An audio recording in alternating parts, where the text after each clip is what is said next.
Shabbat shalom, everyone.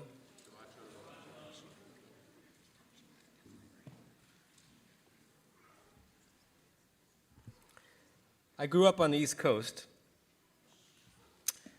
and as a pretty devoted sports fan, mostly New York teams, as a lot of you know. But I don't know how many of you know that I grew up in Connecticut, a Lakers fan. Showtime, Kareem, and Magic, decades before I'd ever even been to LA, let alone considered living here. Mostly, it was an anti-Boston thing. Connecticut is split in half when it comes to rooting. From the middle of the state and north, Boston and their teams pull strongly. And from the middle south, particularly when you're the child of two New Yorkers, it's pinstripes and Yankees. And as a good Yankees fan, I learned to loathe all sports things and teams from Boston, including the Celtics. So if you loathe the Celtics and you have no one else to root for, because nobody rooted for the Knicks in Connecticut in the late 70s, I don't even think we'd heard of them, you root for the Lakers. I'm a sports fan who tries to be simultaneously reflective and rabid. I follow my teams, and they mean a lot to me. And I try to follow careful thinking and know that ultimately, they don't really mean much of anything. When you root for a team or a player, you're rooting for laundry. You are devoting loyally to a system that eschews loyalty, scoffs at it. If your favorite player starts wearing the enemy's uniform, he or she is instantly an enemy. You're loyal to a logo, an owner. You're living out fantasy and success through other people who don't know you and don't really care about you, except that you buy the tickets that pay their salaries. But still you care, knowing that there really isn't a great reason to care. This is all by way of saying that when Kobe Bryant was killed in the tragic helicopter accident on Sunday, I felt it as a fan. I was one of those millions of fans for whom Kobe Bryant, because of his career, bouncing a ball in a Laker uniform, was a bit larger than life. To paraphrase my dear friend and colleague, Rabbi Aaron Brusso, who's a lifelong and die-hard Chicago Bulls fan, but who can recognize grace and excellence, on the court, Kobe broke the laws of gravity. And as many celebrities do, he seemed to break the laws of nature around limitations. So seeing him die just after his prime of play, but still in the prime of his life, is a shocking reminder of how the rules that we thought don't apply to stars, aging and mortality and gravity, absolutely do.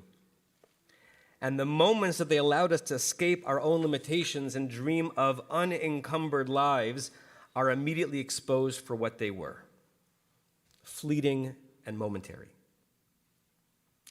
Now, as the immediacy of the tragedy subsided for me, even though it still grips the city and occupies the front page of the Los Angeles Times every day since, two notions swirled for me.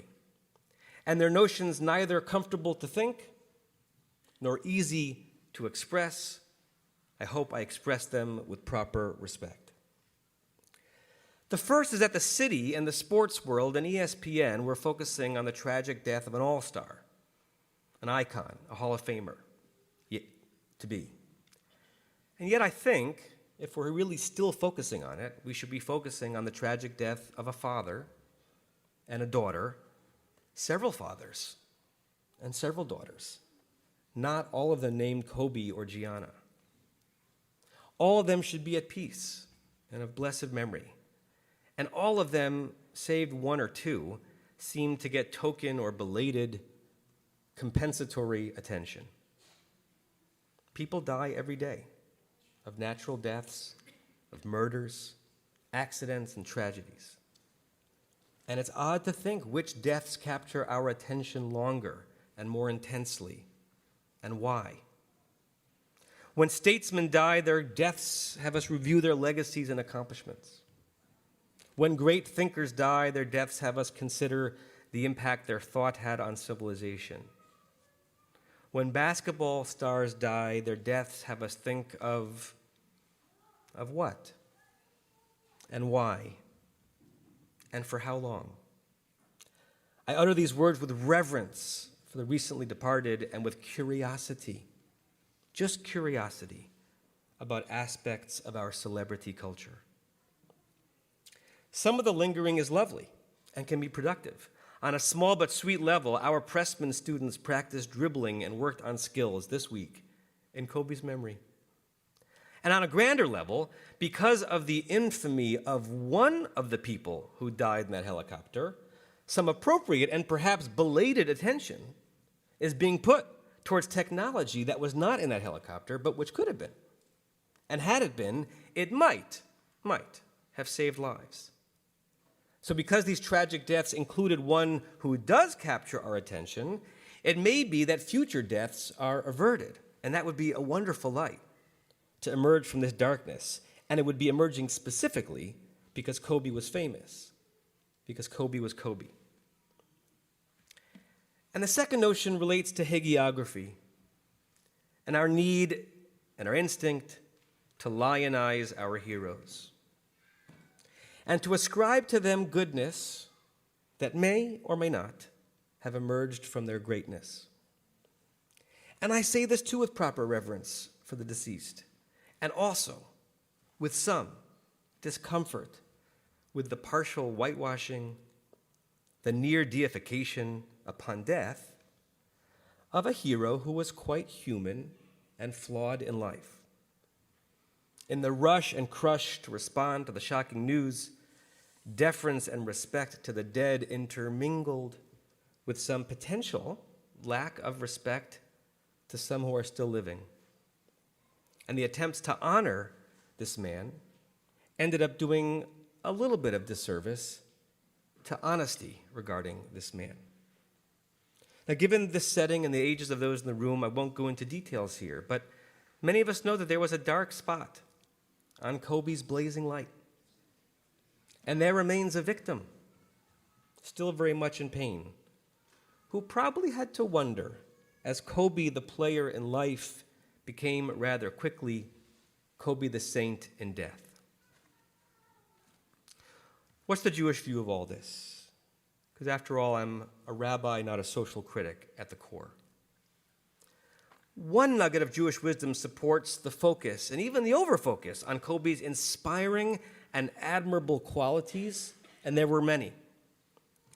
There's a rabbinic tradition that has us read the rather arbitrary back-to-back names of two parashot in Vayikra, Leviticus, as if the doublet of names contains a sermon. The first is Acharei Mot, literally after the death, because that parsha begins with the immediate aftermath of the deaths of Aaron's two sons, Nadav and Avihu. And the next parsha is Kedoshim, named for the opening line, in which God calls all of us to be holy and distinct and separate Kedoshim. And God lays out a series of laws that are meant to bring us to that sanctified place. The two names of two consecutive parashot are sometimes read as a double in a double parsha, and the rabbis take on it, make it into a sentence. Acharei Mot, comma, Kedoshim. After death, holiness. When someone dies, focused on what is most holy. That's Kvod HaMet. That is honor to the deceased. That's what the family deserves too, particularly in the immediate aftermath. And on the other hand, Talmudic texts and codified law ask us to be decidedly unromantic and I think exquisitely honest when it comes to the art of a eulogy, a hesped in Hebrew. In our tradition, eulogies are prepared and shared quickly, often within 2 days of death, and in Israel, within a few hours. In short order, after a death, one is asked to encapsulate the story, meaning, and impact of a life. And few lives are lived without complications and family dramas and terrible disappointments and small sins and great crimes and everything in between. One of the hardest eulogies I ever wrote was for someone who was very, very troubled. This person was belligerent and at times came off as dangerous. I felt it personally. So much so that we decided the person was not safe to have on campus. And then this person's relative joined the synagogue, and they were estranged from one another. Soon after, the person we had essentially barred from campus passed away. And the closest living relative was now a member of our synagogue. And estranged as they were, the living relative asked me to officiate as the current rabbi to the relative and the former rabbi of the deceased. At the funeral would be friends and acquaintances of the deceased who would rightly expect kind words and appropriate encomiums, an honorable tribute to a life both troubled but worthy and treasured. And at the funeral would also be friends and acquaintances of the living relative who was both a mourner and one who had been profoundly mistreated, harshly, by the deceased. These people would expect honesty and some clarity so that the person described would match the person they knew. They would expect some comfort on the end of a life that had been painful to be around. And all of this in about 14 minutes. I remember the second book of Shmuel, Samuel, chapter 21, when the Jewish people were punished with famine for not eulogizing King Saul, not a perfect man, with sufficient respect and praise. And I remember Talmudic sources which discuss the profession of professional eulogizers, people paid to praise the lives of even those who didn't live that well, compensated for excessive wailing and keening. There's tremendous weight in our tradition given to kvod hamet, honor to the deceased. The Shulchan Aruch, the 16th century authoritative code of Jewish law, obligates a eulogizer to avoid lying, but also encourages some enhancement of the deceased's positive attributes. And later commentaries, including the Bach and the Taz, gave reason for that acceptable exaggeration. Only God knows the truest truth of a person's life. So it is better to slightly overestimate the positive sides of the deceased rather than underestimate them. Some of the person's best qualities, most pious actions, they might have been concealed, known by no one.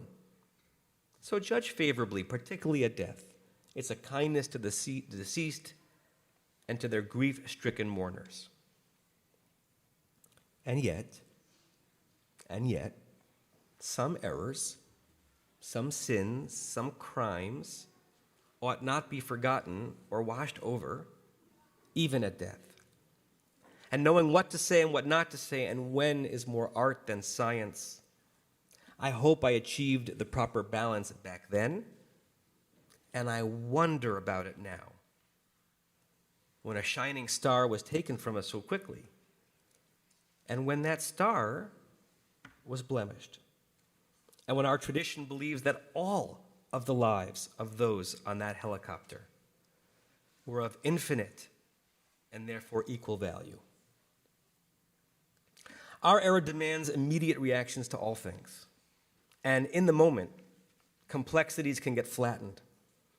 Jewish perspective is more patient and wider, even as we compose our eulogies so quickly after death. Some of that perspective is drilled home by the primary mitzvah of Parshat Bo, which we read this morning. Amidst the drama and the trauma of the last plagues and the thrill of Exodus itself and the end of slavery, there's a serious and enduring law given by God to the Israelites which still governs our lives and our time today. On the precipice of freedom for the enslaved, the Torah devotes nearly an entire chapter to the concept of time itself. HaChodesh hazeh lachem. This month will be for you the first of months. You newly freed slaves will mark time differently than those around you.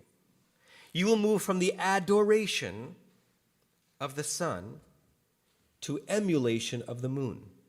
You will shift from an unchanging, blazing ball of light to a waxing and waning secondary illumination, sometimes full, sometimes invisible. And this is form-matching content because the law, marking time by something that itself changes over time, the moon, and which invites you to consider reality from different angles, different perspectives, beyond the instantaneous burst, beyond the relentless constancy of the sun, the law is itself given as a way to slow down and refract time, to take a break from the immediacy and the apparent obviousness of the moment. They're in the middle of the drama. Exodus is happening. Freedom is beckoning. All is clear and all is perfect. The headlines are obvious.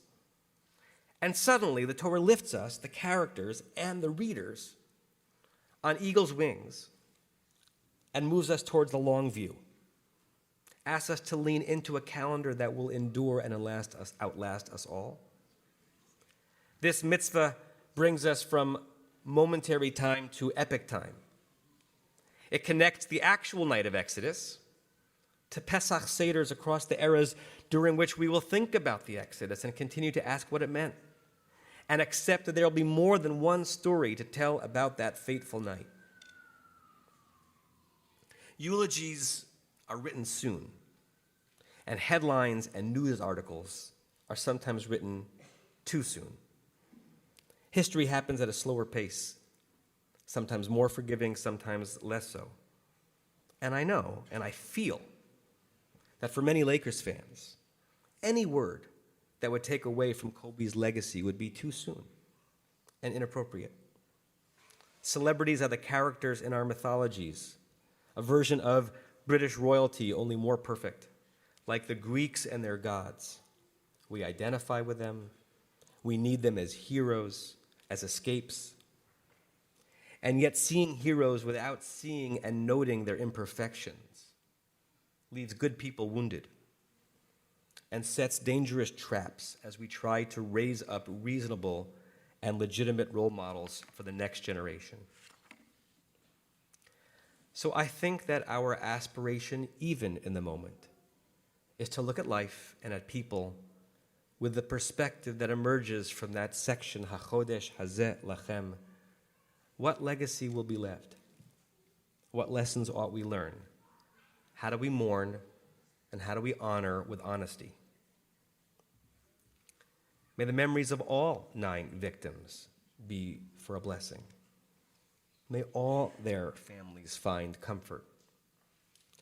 And if it seems that the suns of our world seem just too blazing hot, let us also search after the moons.